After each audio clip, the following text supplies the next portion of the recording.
Hello everyone. So today we have another topic in your subject, Introduction to Philosophy of the Human Person.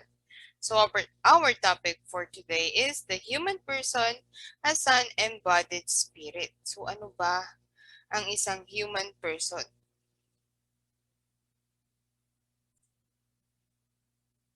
But first, we need to have a simple reflection about this series of questions. Number one, describe the taste of water. So whenever you drink water, do you know what the taste of the water is? Can you give a specific description? What is the taste of the water? Number two, describe the color blue to a blind person. So if someone asks you to describe color blue to a blind person sa isang bulag, from birth to now, bulag siya, can you describe color blue to someone like that? Number three, how will you describe how wonderful the world is to a blind person? So, kaya mo bang i-describe ang mundo sa isang bulag na tao? Sa taong hindi nakakakita or ni minsan ay hindi pa nakakakita. Now, try this. From the tip of your elbow, try to reach your chin. So what now? What does the exercise tell us? So ano ba yung from those questions? It is difficult, right? Why? What if you don't have a body? The human person has limits. So these questions are reflects na human person has limits.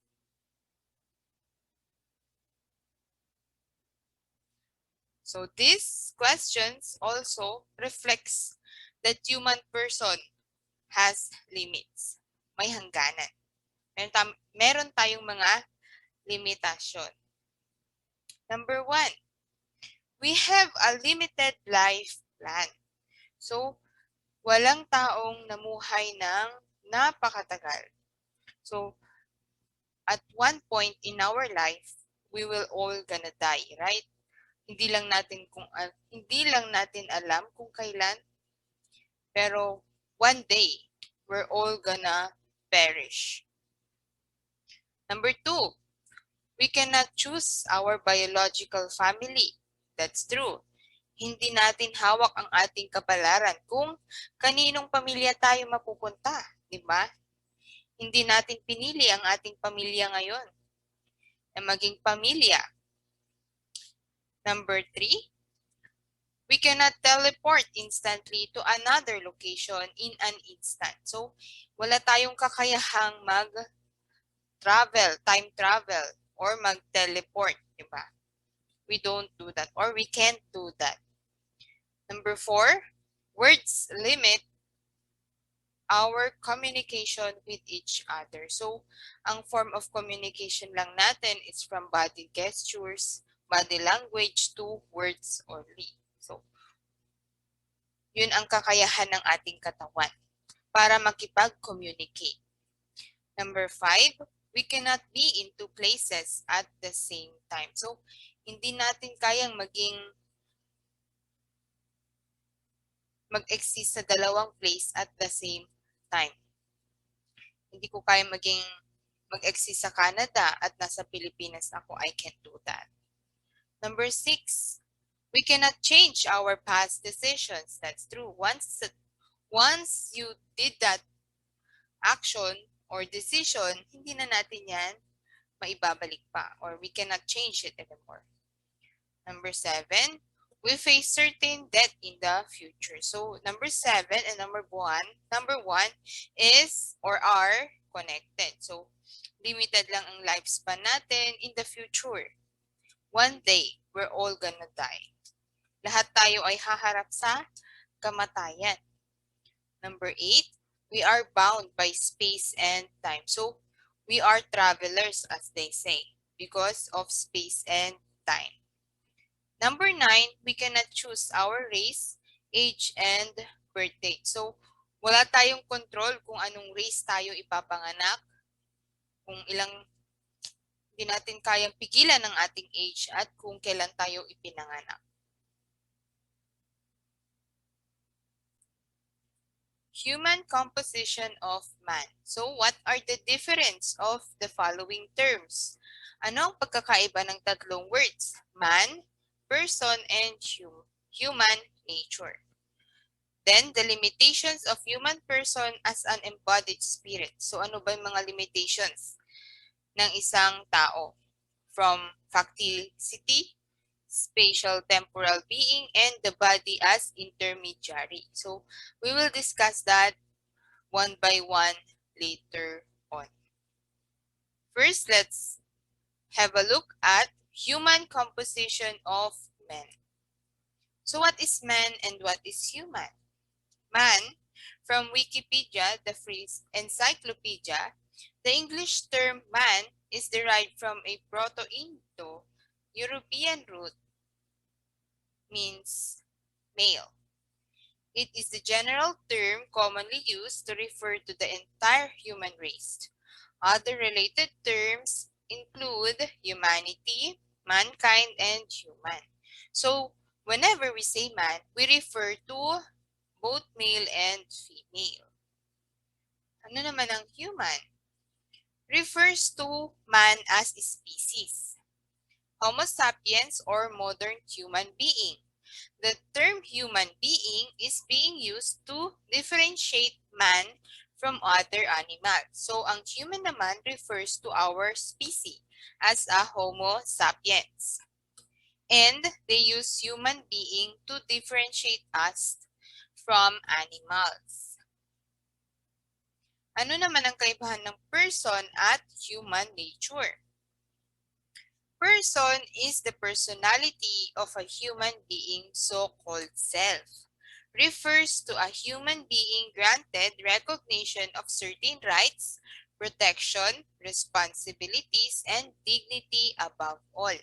Philosophers refer to the human person as the totality of an individual, possessing awareness, self-determination, and capacity to interact with others and with himself or herself. Personhood refers to the state of being a person.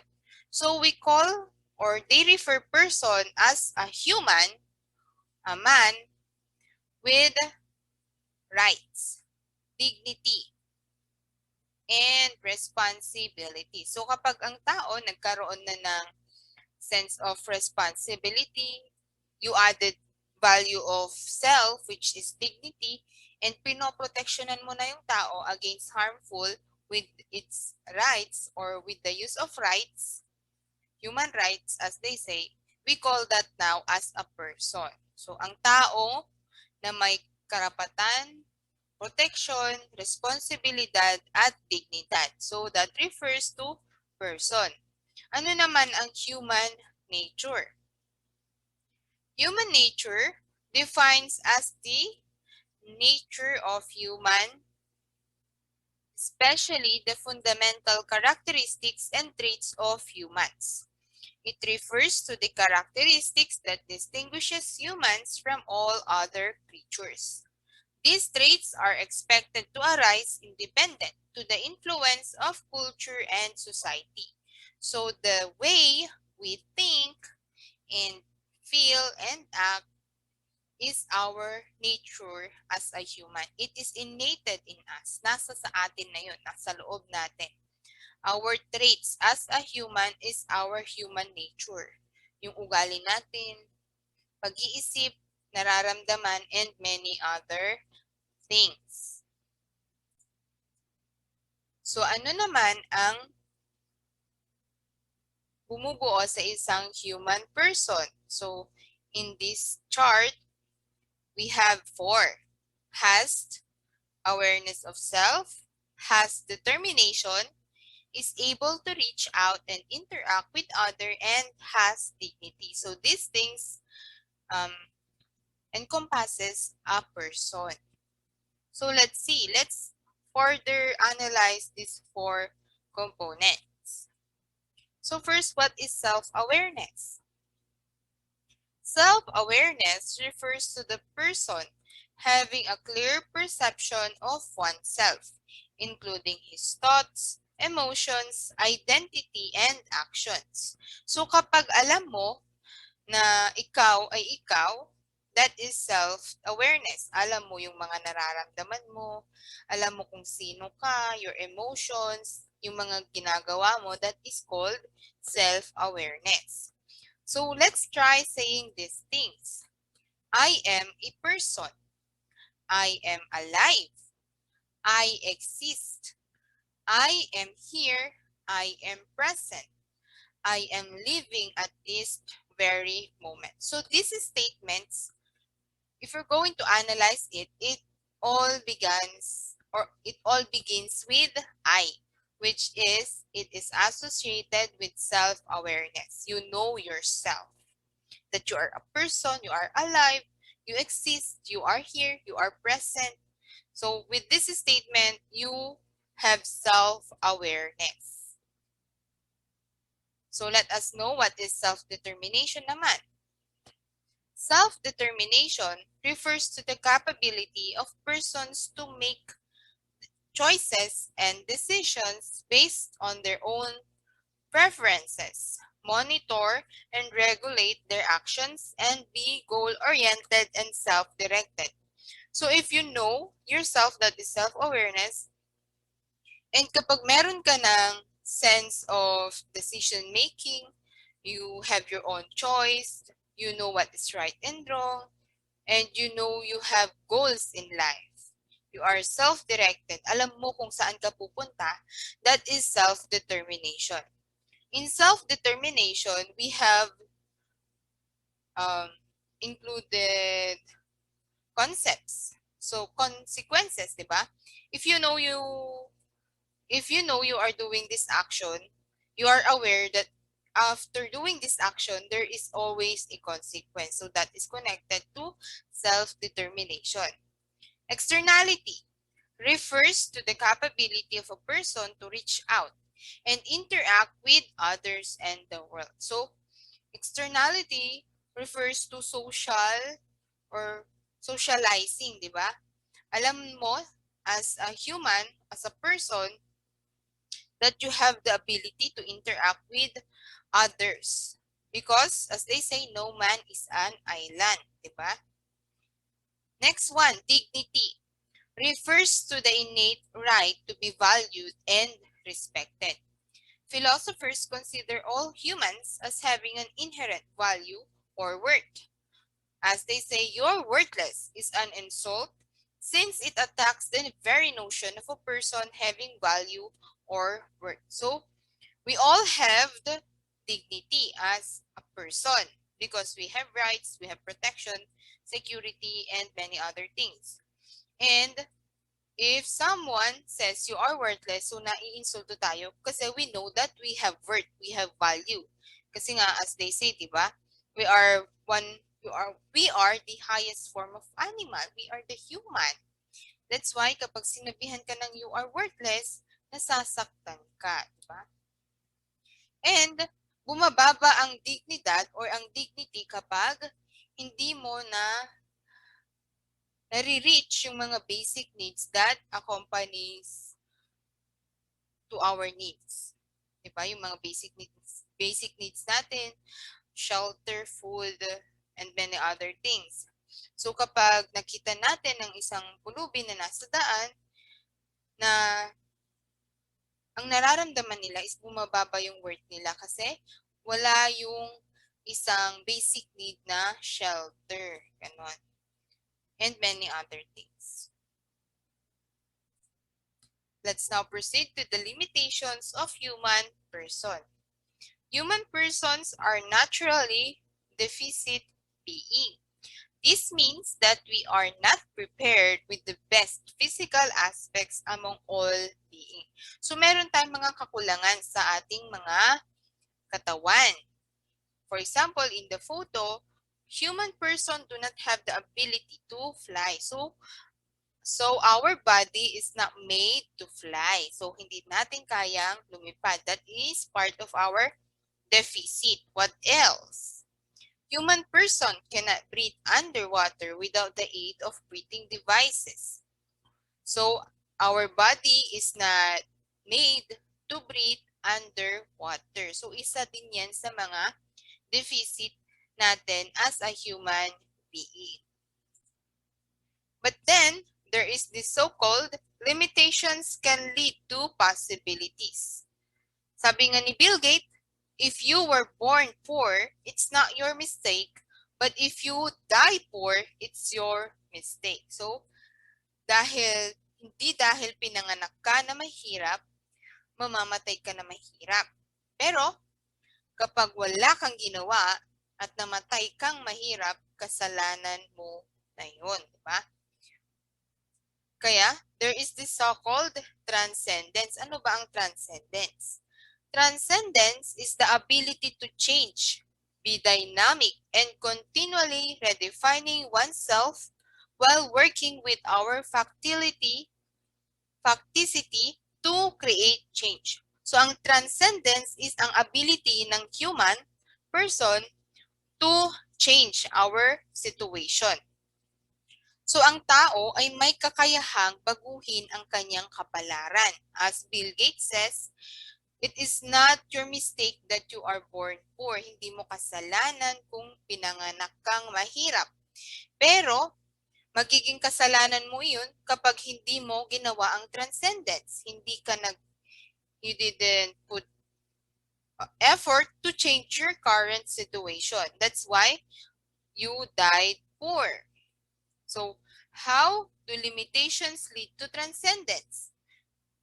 Facticity. Facticity refers to the thing in our life that are already given.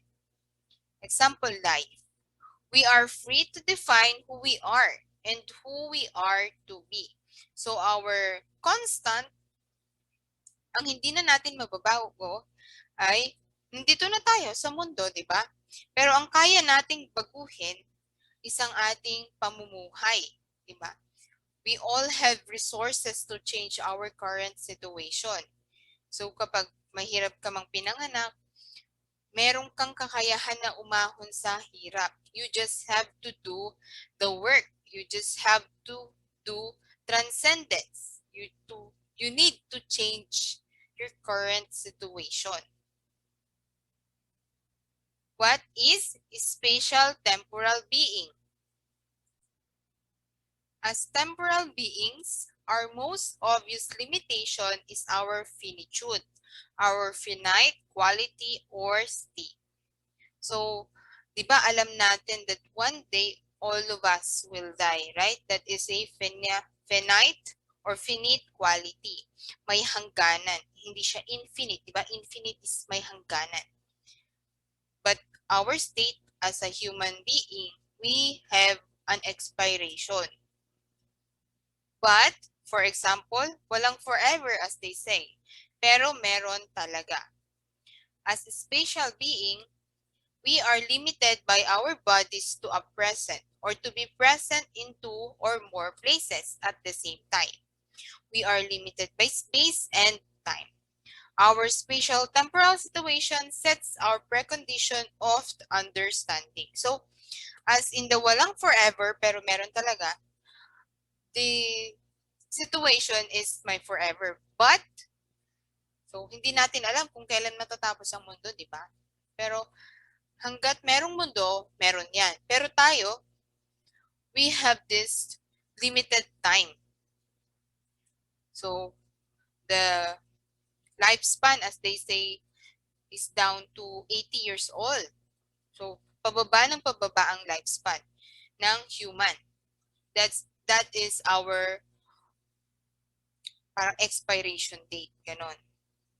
That's why it sets our mind. Why we are in a hurry sometimes. Bakit nagmamadali yung ibang tao na magsaksi? Bakit nagmamadali yung iba na mag-asawa? Bakit nagmamadali yung iba na mag-aral? Makapagtapos ng pag-aaral? Kasi they know that someday we will all gonna die. Meron kasing limited time tayo. We are just a ticking bomb, di ba? Tick, tick, tick, tick. And one day, mawawala na lang tayo, di ba?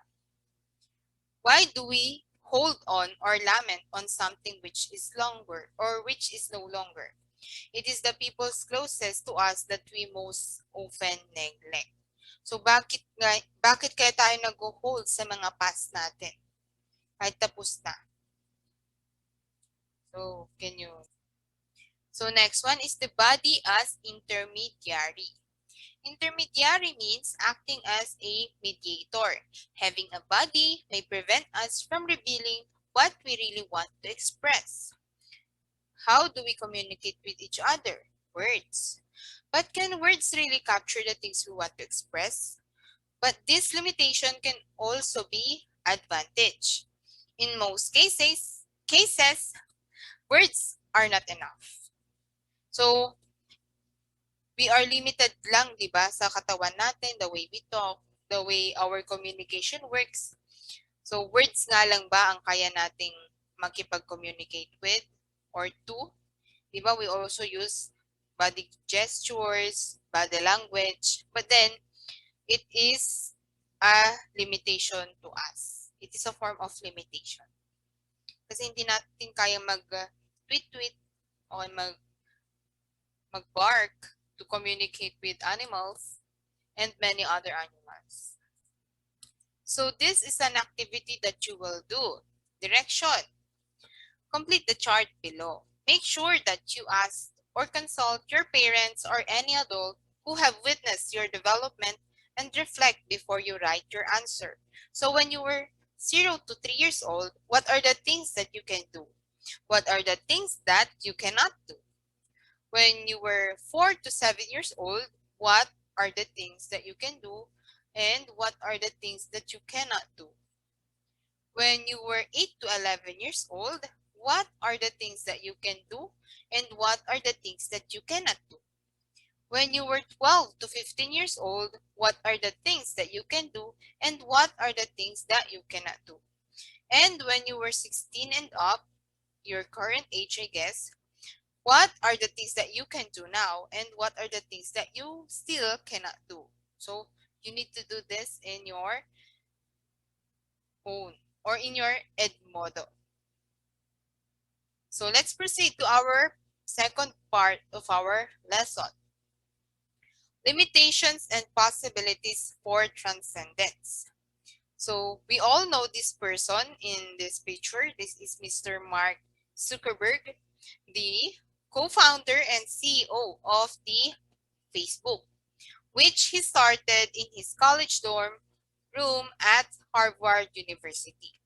He's one of the world's youngest billionaire in this generation. So the story was like this. So isa siyang estudyante sa Harvard. So parang hindi niya nakikita yung sarili niya na as an employee. That's why he and his other friends developed a website na later on naging business niya, di ba?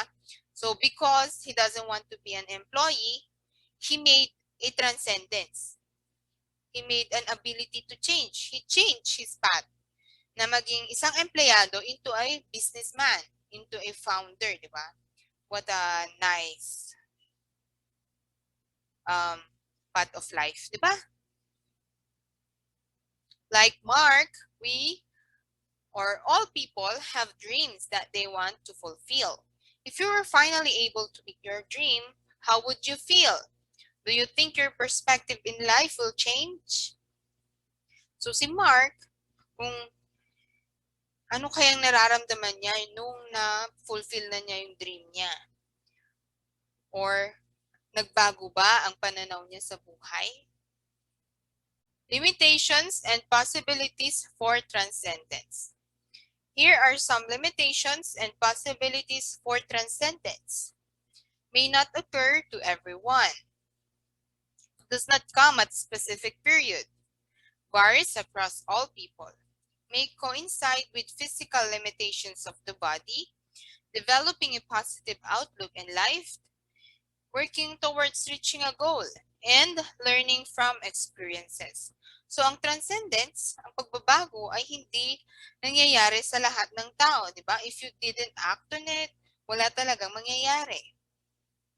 Then, it does not come to a specific period of time. We will never know unless you act on it. You initiate in changing your current status, and every step will lead its way to your dream. And the transcendence is different from one another, from people to people. And sometimes the transcendence or the ability to change is only limited or is limiting to someone who has physical disability.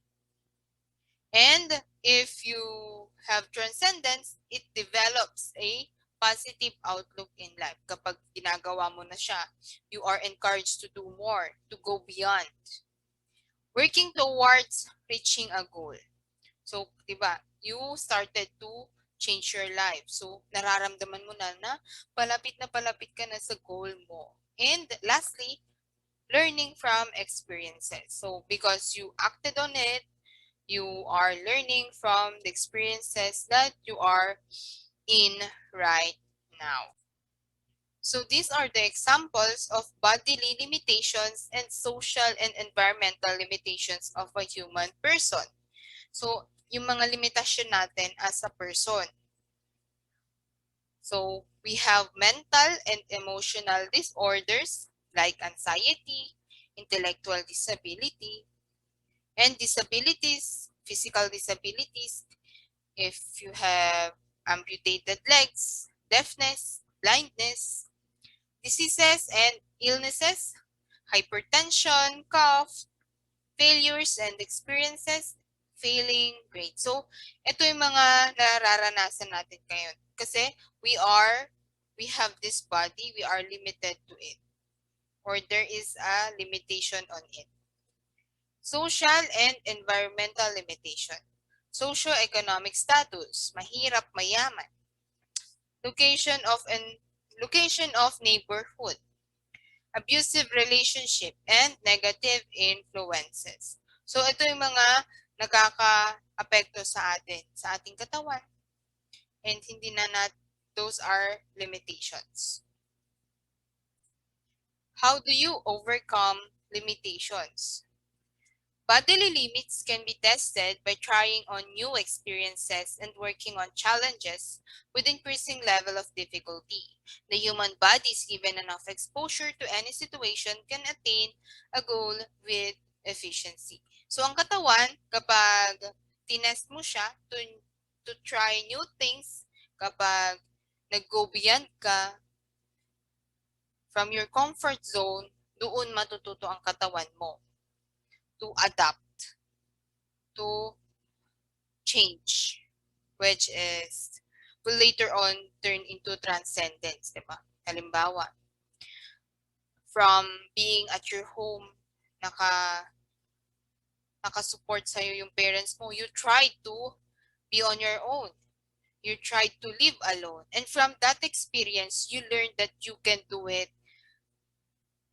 You can do it. You can live alone. You can provide for yourself. And from that moment, you realize that you can do it. And you will eventually be thrilled to do more. Or, ay, kaya ko palang mabuhay mag-isa. Kaya ko palang mag-provide para sa sarili ko. Ano pa kayang kaya kong gawin para sa sarili ko? So that is one step ahead from your comfort zone. Diba? Social and environmental limitations are more difficult to overcome than bodily limitations because they involve the influence of other people and the external world. However, with the proper mindset, clearly defined goals, and motivation to rise above challenges, one may successfully overcome his or her limitations. So, kapag kaya mo talaga na, or kapag ginawa mo, you went out from your comfort zone or you acted to change your current situation, kaya mo. So that is how you overcome the limitations in life. That's how you transcendence. Recognize and evaluate own limitations and possibilities for transcendence. Even though you are still young, you are not prevented from further understanding of yourself. Transcendence is even more possible when you begin to understand that you can go beyond your limitations if you set your goals on your or if you set your mind on your goals. So kapag you did the mindset, inisip mo na kaya kong baguhin ang sarili ko, kaya kong baguhin ang status ko ngayon sa buhay, kaya kong gawin to. Then, you did an act on it, ginawa mo, nakita mo na kaya mo, at gagawin mo pa siya ng farther. That is how you transcendence. Yeah. Some point to remember when going beyond your limit. You are connected to the external or eternal world. Challenges are learning opportunities. Your goal is more important than your fear. Think outside the box. Recognize that everyone has fear. So, if you want or if you are into changing your current situation, you want to do transcendence, remember these things para mas lalo kang mahikayat na mag-strive pa. Kaya mo pala, edi kaya mo, di ba?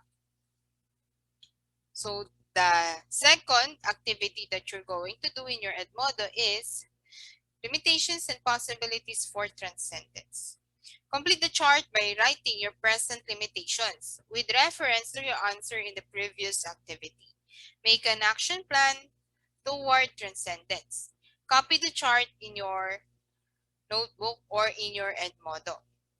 So this is how you do it. My limitations on the left side, plans toward transcendence on the right side. So for example, my limitations. I am obese right now. I feel so bad about myself. Something like that. So if you feel bad about yourself that you are obese right now, what are the things that you should do? Plan towards transcendence. Plan towards change. Number one, recognize that you are obese. Number two, make a plan on how to reduce your weight. Number three, exercise. Number four, have a diet plan. Number five, have a healthy lifestyle. And number six, so on so forth. That's how you do this activity. Because it says make an action plan. It should be a step-by-step procedure. So that's how you're going to do it. I hope you learned something from this recorded video. So thank you for listening and bye.